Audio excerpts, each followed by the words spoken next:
ಚುನಾವಣೆ ಮತದಾನ ನಡೀತಾ ಇದೆ. ನಾನು ಇಲ್ಲಿ ಮತದಾನ ಮಾಡಲಿಕ್ಕೆ ಬಂದಾಗ ನಮ್ಮ ಕುಟುಂಬದ ಜೊತೆಗೆ ಭಾಳಷ್ಟು ಜನ ಭಾಳ ಉತ್ಸುಕತೆಯಿಂದ ವಿಜಯಪುರ ನಗರದಲ್ಲಿ ಜನ ಸ್ವಯಂ ಪ್ರೇರಿತರಾಗಿ ಸಾಲುಗಟ್ಟಲೆ ತಾಸುಗಟ್ಟಲೆ ನಿಂತು ಮತದಾನ ಮಾಡ್ತಾಯಿದ್ದಾರೆ. ಎಲ್ಲ 14 ಲೋಕಸಭಾ ಕ್ಷೇತ್ರದ ಮತದಾರರಲ್ಲಿ ವಿನಂತಿ ಮಾಡ್ಕೋದೇನೆಂದರೆ ತಾವು ಬೇಗ ಬಂದು ಮತದಾನ ಮಾಡಿ ಹೆಚ್ಚು ಪ್ರತಿಶತ ಮತದಾನ ಮಾಡಿದ್ರೆ ನಮ್ಮದು ಹೆಚ್ಚು ದೇಶ ಸುರಕ್ಷಿತ ಆಗ್ತದೆ.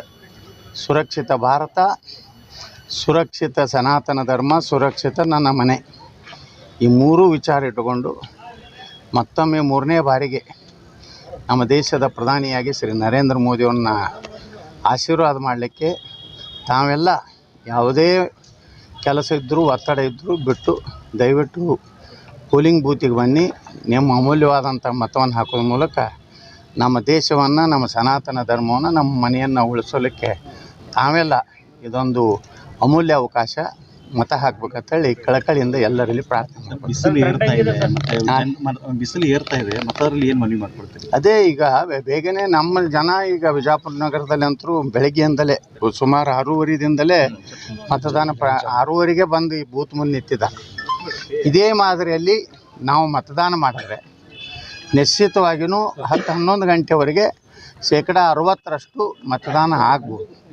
80ರ ಮೇಲೆ ನಾವು ಮತದಾನ ಮಾಡಿದ್ರೆ ನಮ್ಮ ದೇಶ ಸುರಕ್ಷಿತ ಇರಲಿಕ್ಕೆ ಸಾಧ್ಯತೆ, ನಮ್ಮ ಸಂಸ್ಕೃತಿ, ನಮ್ಮ ಧರ್ಮ ಉಳಿಸ್ಲಿಕ್ಕೆ ಸಾಧ್ಯತೆ.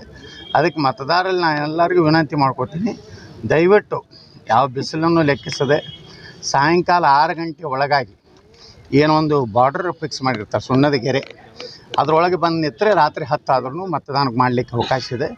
ದಯವಿಟ್ಟು ಬಂದು ಮತ ಹಾಕಿ ಅಂತೇಳಿ ಮತ್ತೊಮ್ಮೆ ಕಳಕಳಿಯಿಂದ ಪ್ರಾರ್ಥನೆ ಮಾಡ್ತೀನಿ. ಸರ್, ಟ್ರೆಂಡ್ ಹೆಂಗಿದೆ ಸರ್? ಟ್ರೆಂಡ್ ಅಂತರೂ 14 ಲೋಕಸಭೆಯಲ್ಲಿ ನಾನು ಸುಮಾರು 13 ಲೋಕಸಭೆಗಳನ್ನು ಅಡ್ಡಾಡಿದ್ದೀನಿ. ಬಹುಶಃ ರಾಜ್ಯದ BJPಯಲ್ಲೇ ಸುಮಾರು 70ಕ್ಕಿಂತ ಹೆಚ್ಚು ಚುನಾವಣಾ ಪ್ರಚಾರ ಭಾಷಣ ಮಾಡಿದ್ದೇನೆ. ಜನ ಸ್ವಯಂ ಪ್ರೇರಿತರಾಗಿ ನರೇಂದ್ರ ಮೋದಿಯವ್ರ ನೇತೃತ್ವಕ್ಕಾಗಿ, ದೇಶದ ಉಳಿವಿಗಾಗಿ ಜನರ ಭಾವನೆ ಇದೆ. ಇವು ಯಾವ ಗ್ಯಾರಂಟಿಗಳು ಶಾಶ್ವತ ಅಲ್ಲ. ನರೇಂದ್ರ ಮೋದಿ ಮತ್ತು ದೇಶದ ಗ್ಯಾರಂಟಿನೇ ಒಂದೇ ಗ್ಯಾರಂಟಿ ಶಾಶ್ವತ. ಯಾರ್ರಿ ಟಫು? ಇದು ಅಪಪ್ರಚಾರ. ಇದು ಏನಂದರೆ ಇದು ಗ್ಯಾರಂಟಿ ಕೊಟ್ಟಿವಿ ಅಂತೇಳಿ ಅದರಿಂದ ಏನೂ ಆಗೋದಿಲ್ಲ. ಜಾಗೃತ ಅದಾರ ಮತದಾರ. ಲೋಕಸಭೆಗೆ ಯಾರಿಗೆ ಹಾಕಬೇಕು, ವಿಧಾನಸಭೆಗೆ ಯಾರು ಹಾಕಬೇಕು, ಯಾವ ಪಕ್ಷಕ್ಕೆ ಹಾಕಿದ್ರೆ ದೇಶ ಸುಭದ್ರ ಇರ್ತೈತಿ, ನಮ್ಮ ಧರ್ಮ ಸಂಸ್ಕೃತಿ ಉಳಿತೈತೆ ಅನ್ನೋ ಜನರಿಗೆ ಗೊತ್ತಿದೆ. ಆ ಕಾರಣದಿಂದ ಇವತ್ತು ಜನರು ಭಾಳ ಏನು ಗುಪ್ತವಾಗಿ ಮತದಾನ ಮಾಡ್ತಾಯಿದ್ದಾರೆ. ರೇವಣ್ಣ ಅವರು ಅರೆಸ್ಟ್ ಆಗಿದ್ದಾರೆ. ಈ ಎಲ್ಲ ಇದ್ರದ್ದು ಇಫೆಕ್ಟಿನ ಮತದಾನ ಮೇಲೆ ಆಗಿದೆ ನೋಡಿ. ಇದನ್ನೇ ಮಾಡಿದವ್ರು ಯಾರು ಅನ್ನೋದು ಸ್ಪಷ್ಟವಾಗಿ ನಿನ್ನೆ ದೇವರಾಜೇಗೌಡರು ಹೇಳಿದ್ದಾರೆ. ಅವರೆಲ್ಲ ಇದನ್ನು ಆಡಿಯೋನು ಬಿಡುಗಡೆ ಮಾಡಿದ್ದಾರೆ. ಇದನ್ನು CBI ಕೊಡಬೇಕು. ಇಲ್ಲಿ SIT ಸಂಪೂರ್ಣವಾಗಿ DK ಶಿವಕುಮಾರ್ ಏಜೆಂಟ್ರಂಗೆ ಕೆಲಸ ಮಾಡ್ಲಕ್ಕತ್ತದೆ. ಇದರಿಂದ ಅದಕ್ಕೆ ನ್ಯಾಯ ಸಿಗುವುದಿಲ್ಲ. SIT ಒಳಗಿರೋ ಅಧಿಕಾರಿಗಳೆಲ್ಲ ರಾಜ್ಯದವರು.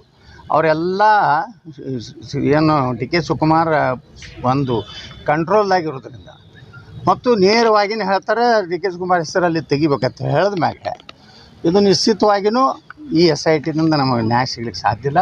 ಇದು CBIನೇ ಒಂದೇ ಪರಿಹಾರ. ಅದು ಕೊಡುವುದಿಲ್ಲ ಅಂದರೆ ಅರ್ಥ ಇದನ್ನೇ ಇವರೇ ಮಾಡಿಸಿದ್ದಂಥದ್ದು.